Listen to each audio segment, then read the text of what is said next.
स्वामी प्रसाद मौर्य के खिलाफ जारी गैर जमानती वारंट के मामले में हाई कोर्ट की लखनऊ पीठ से राहत नहीं मिली।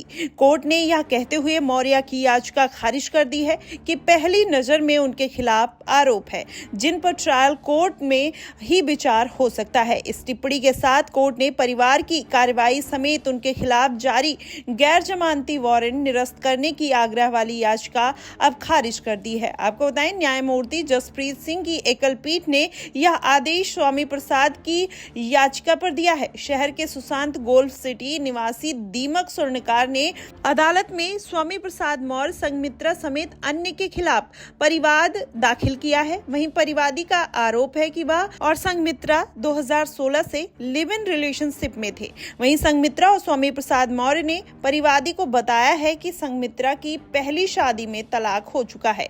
इस पर परिवादी ने 3 जनवरी 2019 को संघमित्रा से घर पर शादी कर ली। हालांकि बाद में उन्हें विधि विधान से शादी करने को बोला तो उस पर जानलेवा हमला कराया गया। फिर इसी विटनेस को स्वामी प्रसाद मौर्य ने हाई कोर्ट में चुनौती देकर कहा कि मामले में उनके खिलाफ कोई ठोस आरोप नहीं है, लेकिन कोर्ट में उनकी याचिका को खारिज करते हुए कहा कि उनको राहत नहीं मिल सकती। अब ऐसे में स्वामी प्रसाद मौर्य की जो मुश्किलें हैं वो बढ़ती हुई नजर आ रही है। साथ ही उनकी बेटी संघमित्रा मौर्य का भी अब भाजपा ने टिकट काट दिया है। ऐसे में माना जा रहा है कि इन्हीं विवादों के चलते भाजपा ने उनका टिकट काटा है। अब ऐसे में यही अटकलें लगाई जा रही हैं क्योंकि इस बार भाजपा ने उन विवादित चेहरों का टिकट काटा है जिनके विवाद पहले से सामने आ चुके थे। ऐसे में भाजपा ऐसे उम्मीदवार उतारने से बच रही है। ये भी माना जा रहा है कि संघमित्रा मौर्य का एक वजह ये भी हो सकती है टिकट कटने की। कुछ दिन पहले ही वो स्टेज पर रोते हुए नजर आई। उस पर स्वामी प्रसाद मौर्य ने अपनी प्रतिक्रिया भी दी थी। उन्होंने बोला था